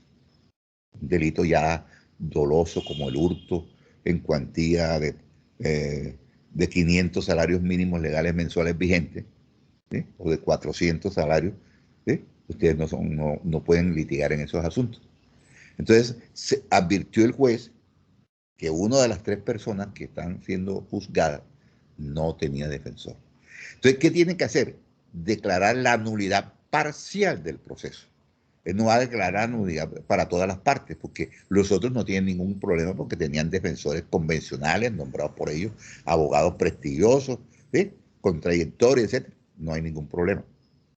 Entonces, como ya el proceso está en esa etapa de juzgamiento, al decretar la nulidad, hay que retrotraer, ¿sí?, lo del caso de a quien no tenía defensor, se devuelve a la etapa de investigación, ¿ya? Le van a volver a hacer la imputación, le van a volver a acusar. Entonces, ahí hay que hacer ruptura de la unidad procesal. Los dos que no tienen problema siguen el trámite del proceso, un juicio hasta la sentencia, y al otro que se le anuló, hay que devolver el proceso para que el fiscal lo vuelva a reconstruir. ¿Sí? ¿Les queda claro eso? Miren, ¿por qué hay que hacer eso? Porque fue una nulidad parcial. Pero también pudo haber ocurrido que la nulidad fue, por un delito. A la persona se le imputaron 3 delitos, pero hubo un delito que estuvo mal imputado porque, por ejemplo, esas personas no tenían la calidad de servidor público que exigía la norma y sin embargo le imputaron ese delito. ¿Sí? Entonces, por ese delito hay que decretar la nulidad. ¿Sí? Entonces, se rompe la unidad procesal. Ese delito que necesitaba una calidad especial, hay que volverlo a instruir. Y el otro, por los que vienen acusados, sigue hasta que se dicte sentencia. Entonces, ¿les queda claro? Vuelva a leerlo, por favor, señor Anderson, el segundo, para que vean el ejemplo que les puse. Sí, señor. Cuando se decrete nulidad parcial de la actuación procesal que obligue a reponer el trámite con relación a uno de los acusados o de delitos.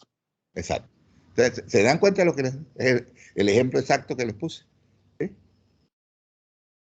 Eran 3, solamente uno no tenía defensor, entonces se decreta la nulidad parcial, hay que devolverse para instruir en relación con ese, y los otros siguen hasta que se dicte. En cuanto a los delitos, se me imputaron 3 delitos, por uno se decretó la nulidad, ese delito se devuelve para que lo vuelvan a instruir en relación con los otros, sigue el proceso hasta el final. ¿Les quedó claro eso? Ese es otro caso en que hay que hacer ruptura de la unidad procesal. A ver, doctora Amada. Sí, profe, me quedó claro. Ah, no, yo pensé que tenía alguna pregunta. Bueno, ¿a todos les quedó claro? Les pregunto, ¿a todos les quedó claro? Sí, señor. Sí, doctor. Sí, Bueno, profesor. bueno, ok. Entonces, tercero, doctor Anderson, tercer caso. Tercero, cuando no se haya proferido para todos los delitos o para todos los procesados decisión que anticipadamente ponga fin al proceso. Bueno, bien, perfecto. Vamos a los mismos 3. Pedro, Juan y Diana, para meter a una de las damas.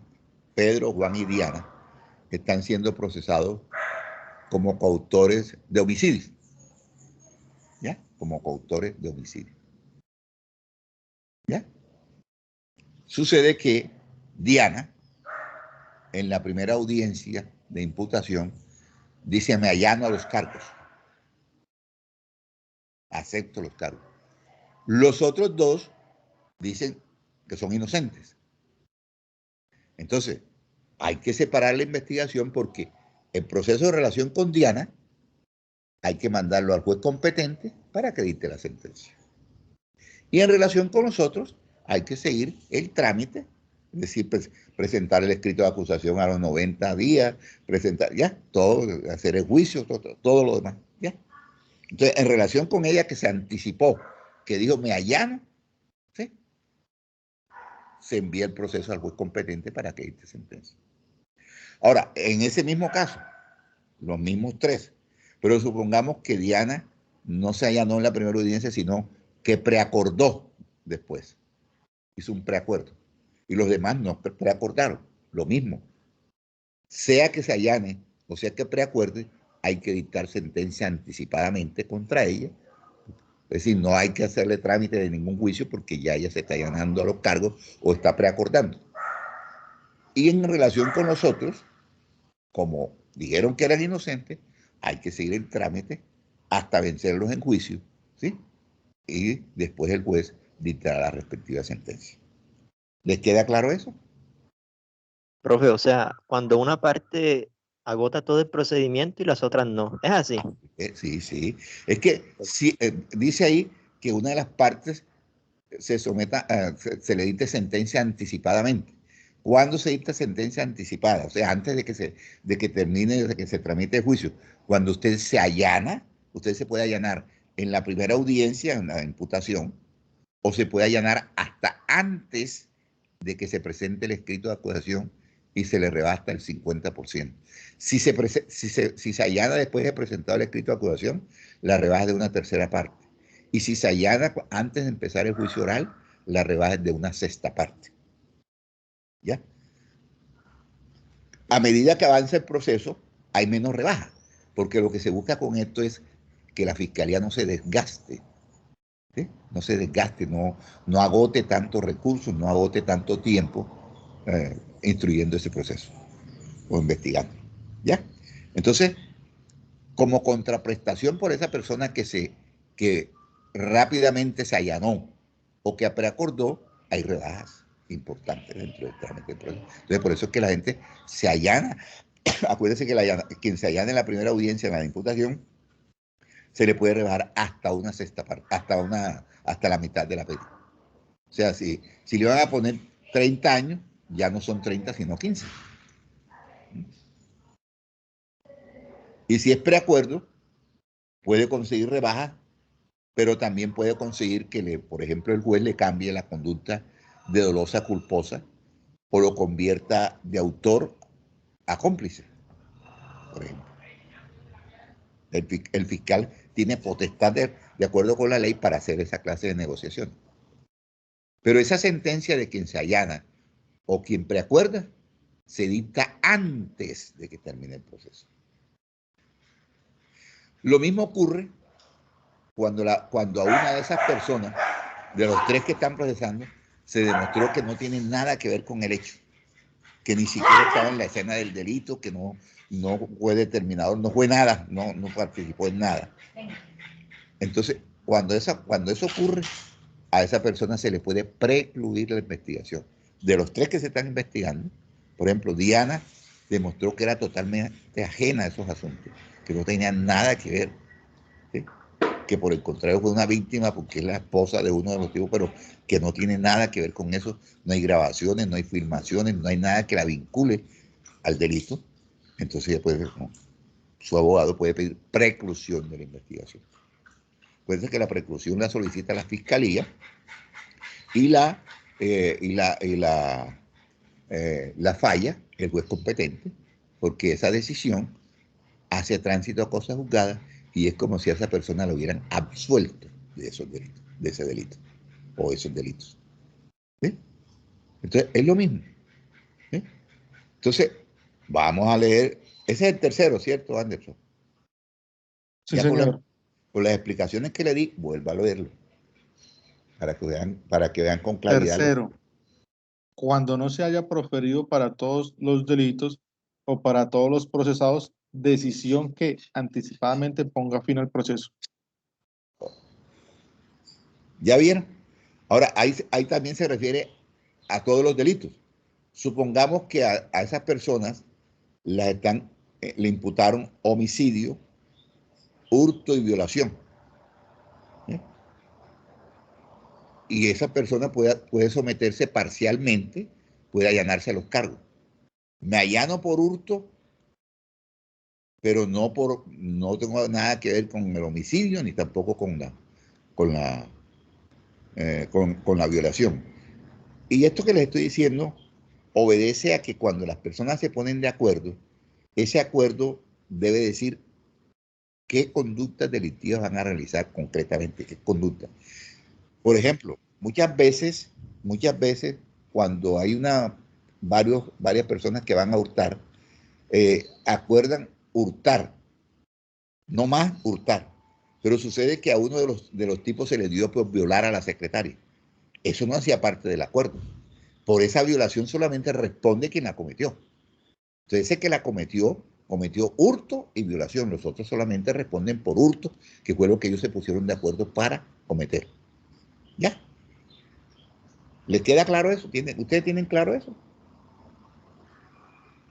A ver, Sí, profe. acuérdese que en la coautoría hay una división del trabajo. Es decir, se ponen de acuerdo previamente qué va a hacer cada uno. ¿Ya? Y si eso no hacía parte del acuerdo de la violación, solamente debe responder quién cometió el ilícito. No los demás, porque eso no hacía parte del acuerdo. ¿Ya? Bueno, ¿les quedó claro ese numeral tercero? El cuarto, por favor, doctor. Cuarto, cuando la terminación del proceso sea producto de la aplicación de los mecanismos de justicia restaurativa o del principio de oportunidad y no comprenda a todos los delitos o a todos los acusados. Exacto. Entonces sucede que una persona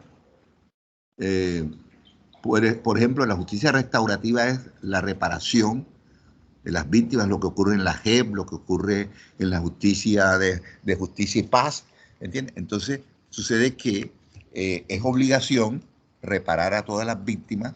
Entonces, la persona solamente reparó de las 10 víctimas a 2. Entonces, la decisión no va a ser total, sino parcial. Solamente salen los que fueron reparados. Los otros sigue el proceso. Yo soy miembro de una banda, de una organización, ¿sí? Y colaboro con la justicia y me acojo a un principio de oportunidad. Pero el juez puede ser claro conmigo, el fiscal, y me dice, bueno, yo te doy principio de oportunidad por el delito tal, por los delitos, o por los delitos tales y tales. Por el delito tal, no te concedo principio de oportunidad, sino que nos vamos a juicio por eso. ¿Ya? Entonces, la persona acepta. ¿Sí? Entonces, fíjense que hay una cuestión parcial. ¿Sí? Entonces, se le pone fin a unos delitos mediante la aplicación del principio de oportunidad a la justicia retributiva, y por los otros delitos no se le pone fin, es decir, que el trámite continúa su curso hasta terminar con la sentencia absolutoria o condenatoria. ¿Les quedó claro eso? Ustedes saben que la aplicación del principio de oportunidad, el principio de oportunidad, ya les he dicho varias veces, es una política criminal del Estado. Por allá está en el artículo 323 del Código de Procedimiento Penal, ya lo hemos leído aquí, donde dice que como una política criminal del Estado, el Estado, por regla general, acuérdense, no puede renunciar ni suspender el trámite de un proceso penal, ¿sí? Pero para aplicar el principio de oportunidad puede renunciar a la aplicación, a la aplicación de la ley, es decir, a procesar a esa persona, puede pedir la suspensión o la interrupción, ¿sí?, del trámite del proceso. O puede decir, la fiscalía desiste, vamos a aplicarle a este señor como si nunca hubiera delinquido, vamos a aplicarle principio de oportunidad, lo exoneramos a él porque nos aportó una información valiosa para desactivar una banda, una organización criminal. ¿Sí? Entonces, el fiscal tiene esa potestad de hacerlo, y finalmente, cuando lo va a hacer o lo hace, tiene que ir ante el juez de control de garantía para que el juez de control de garantía controle toda esa actuación, a ver si está ajustada a la ley, a la Constitución y a las directrices que al respecto ha dictado el señor fiscal general de la Nación. Eso se va a verificar. Porque de lo contrario, si eso no tuviera un control, entonces los fiscales harían lo que les diera la gana con esa potestad, negociarían con todo el mundo, acabarían rápidamente. No, eso tiene unos límites, y por eso tiene que llevarlo ante el juez de control de garantía, para que ese juez de control de garantía diga si esa aplicación del principio de oportunidad estuvo o no ajustado a las normas legales, normas constitucionales y a las directrices, repito, de el señor fiscal general de la Nación, que como eso es una potestad de la Fiscalía, dicta normas internas para orientar e ilustrar a los fiscales sobre cómo es la aplicación del principio de oportunidad. ¿Les quedó claro eso?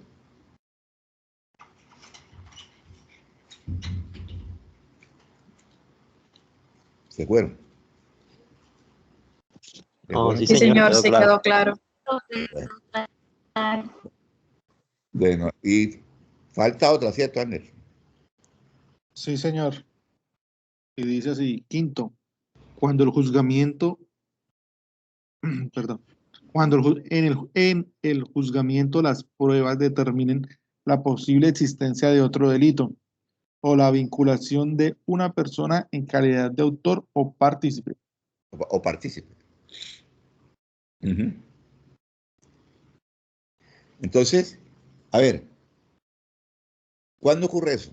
Estamos haciendo una investigación que sucede que la fiscalía imputó y acusó por 2 delitos.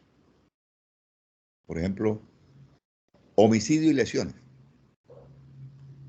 Pero sucede que de la prueba que surgió durante el trámite del proceso, la información legalmente obtenida, de los elementos materiales y evidencia física, ocurre que esa persona que fue dada, que le dieron muerte, antes de eso la violaron, la empalaron, por ejemplo. Entonces, sucede que ese delito de violación no se investigó, solamente se investigó el homicidio y las lesiones. No se investigó por ejemplo, no se investigó la violación de que fue víctima una de las mujeres que resultó muerta en el asunto. Entonces, como ese delito no se investigó, hay que hacer ruptura, es decir, se compulsan copias para que se investigue por separada, ¿sí?, el acceso canal violento de que fue víctima esa señora. ¿Ya? ¿Eh? ¿Está claro? Como esa conducta no se investigó, no se imputó, acuérdense que ya les he dicho que el juez no puede fallar sino de manera coherente. Coherente. ¿Qué quiere decir de manera coherente? Que la imputación, la acusación deben coincidir, ¿sí?, con la sentencia. Por ejemplo, yo no puedo acusar a una persona por ejemplo, homicidio doloso y que el juez termine condenándolo por homicidio culposo. ¿Por qué? Porque esa sentencia es incongruente. Y la incongruencia de la sentencia conlleva a una nulidad del proceso. Inclusive, la Corte Suprema de Justicia, en sede de casación, aunque no se alegue por quien presentó la casación, la puede decretar de oficio si encuentra que de los elementos materiales, las evidencias físicas, surge con claridad que ese hecho se cometió. ¿Eh? ¿Eh? De manera, repito, culposa o dolosa. Entonces, para evitar eso, para evitar esos pronunciamientos de la Corte de nulidad, ¿sí?, los procesos tienen que llegar saneados al juicio. ¿Se acuerda que ya ahí cuando su compañera leyó que en el artículo 337 del Código de Procedimiento Penal, abierta la audiencia, se le da traslado a las partes para que digan si tienen nulidades que solicitar, impedimentos, recusaciones o si tienen incompetencias que solicitar? ¿Por qué? Porque es en esa audiencia de acusación donde esos aspectos se deben dilucidar y no allá en el juicio. Cuando el proceso llega al juicio, ya debe llegar saneado. Así todo debe estar claro. Entonces, como estamos diciendo, ese quinto punto dice, si de la evidencia surge, ¿sí?, que hubo otro delito que no se investigó, entonces hay que compulsar copia para que se investigue. por ejemplo, un fraude procesal, una nulidad, perdón, una falsedad. Entonces, vamos a compulsar copia para que se investigue ese comportamiento en que incurrió el ciudadano y que viene siendo juzgado y que no se le imputó en la audiencia de imputación ni se acusó por ese delito. Entonces, el juez no puede condenar por un delito que no hayan acusado. No puede. ¿Por qué? Porque esa persona no se ha defendido de ese cargo.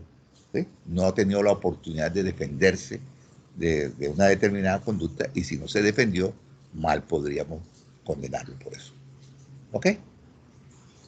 ¿Les queda claro eso? Vuelva a leer el numeral, por favor, el quinto, para que vean con claridad después de la explicación. Sí, señor. Cuando en el juzgamiento las pruebas determinan la posible existencia de otro delito o la vinculación de una persona en calidad de autor o partícipe. O sea, también es posible que se dejó de vincular, por ejemplo, como determinador a Pedro, que fue el que determinó a los otros a realizar la conducta. ¿Ya? O ahí no se investigó a fulano de tal que fue cómplice, está demostrado de las evidencias que se han traído al expediente, de las evidencias que se expusieron, está claro que esa persona fue cómplice de un delito, o fue determinador de un delito, o fue autor de un delito y sin embargo, o coautor de un delito y sin embargo no fue vinculado al proceso. Entonces hay que compulsar para que eso no quede impune y lo investiguen. Pero ya no se puede investigar en este proceso porque ya este proceso está adelantado, ya estamos en el juicio, ¿sí? Entonces hay que separar la investigación. Hay que mandarlo para allá para que lo investiguen formalmente con todas las garantías, ¿sí? Para que él se defienda de los cargos que se le imputen en audiencia de imputación. Yo no sé si eso Doctor, les quedó. Dígame, doctor. Y le habla Baza. Doctor, Dígame. le quería preguntar, en caso de que alguno de los participantes cometa un delito, pero demuestra y alega de que fue obligado a ser partícipe de esta organización, Sí, que no quería hacer. Sí, pero eso tiene que alegarlo en el proceso que le inicien a él. Usted dice si no fue vinculado al proceso y después él dice, no, fue que a mí me obligaron, fue que a mí... Sí, eso tendrá que demostrarlo en el proceso que se le abra a él separadamente. ¿Bien? Ahora, si ya está metido en el proceso, él puede alegarlo, desde la imputación puede alegar que no tiene nada que ver con eso. ¿Sí? Desde la imputación y la acusación, y ese va a ser su defensa desde que le imputan hasta que termine el proceso. Pero si no ha sido vinculado al proceso, entonces cuando se le vincule, cuando se le haga la imputación, él tendrá derecho a dar las explicaciones. Acuérdese que hay dos clases de defensa. La defensa técnica que hace el abogado titulado y la defensa material, que es la que hace el imputado o el acusado cuando él da las explicaciones, explica al juez qué fue lo que él hizo. Entonces, en ese momento él está haciendo uso de la defensa material. Entonces él, en uso de esa defensa material, podrá explicar la imputación o en la acusación cómo fue su participación, cómo fue que lo llevaron a eso, cómo aparece el vinculado a ese proceso, etc. ¿Le quedó claro eso, doctor Baza? Doctor, muchísimas gracias. Bueno, bien. Ese era el último numeral, ¿cierto? Sí, señor, hay un parágrafo, si quiere, Sí, dice, sí. para los efectos indicados en este artículo se entenderá que el juez penal del circuito especializado es de superior jerarquía respecto del juez de circuito. Ok. ¿Eso para qué sirve eso de hacer esa distinción entre mayor y menor jerarquía? Porque acuérdense que los impedimentos, las recusaciones, los cambios de erradicación,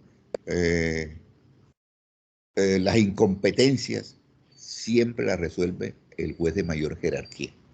Entonces, lo que está diciendo allí es que para esos efectos es de mayor jerarquía el juez especializado que el juez del circuito. La corte, mayor jerarquía que el tribunal. El tribunal, mayor jerarquía que el especializado, que el circuito y el municipal. Siempre es mayor jerarquía. Entonces, eso es para resolver, repito, esos asuntos donde se necesite que sea un funcionario de mayor o menor jerarquía. Bueno, mis queridos alumnos, vamos a dejar allí porque ya terminamos ese tema y a partir de la próxima clase vamos a ver las causales de impedimento y recusación, que están en el artículo 56 y siguientes del Código de Procedimiento Penal. Entonces, como es un tema nuevo, vamos a darle oportunidad a los que no han venido, o si tienen interés en saber eso, o si ya lo saben, pues no necesitan saberlo. Entonces, para que les avisen a sus compañeros que en la próxima clase empezamos un tema nuevo. Bueno, entonces, un segundito, espérenme, paso la lista.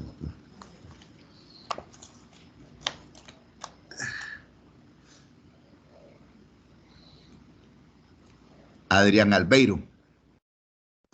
Presente, profesor. Buenos días. Buenos días. Alejandra Sofía Vergara.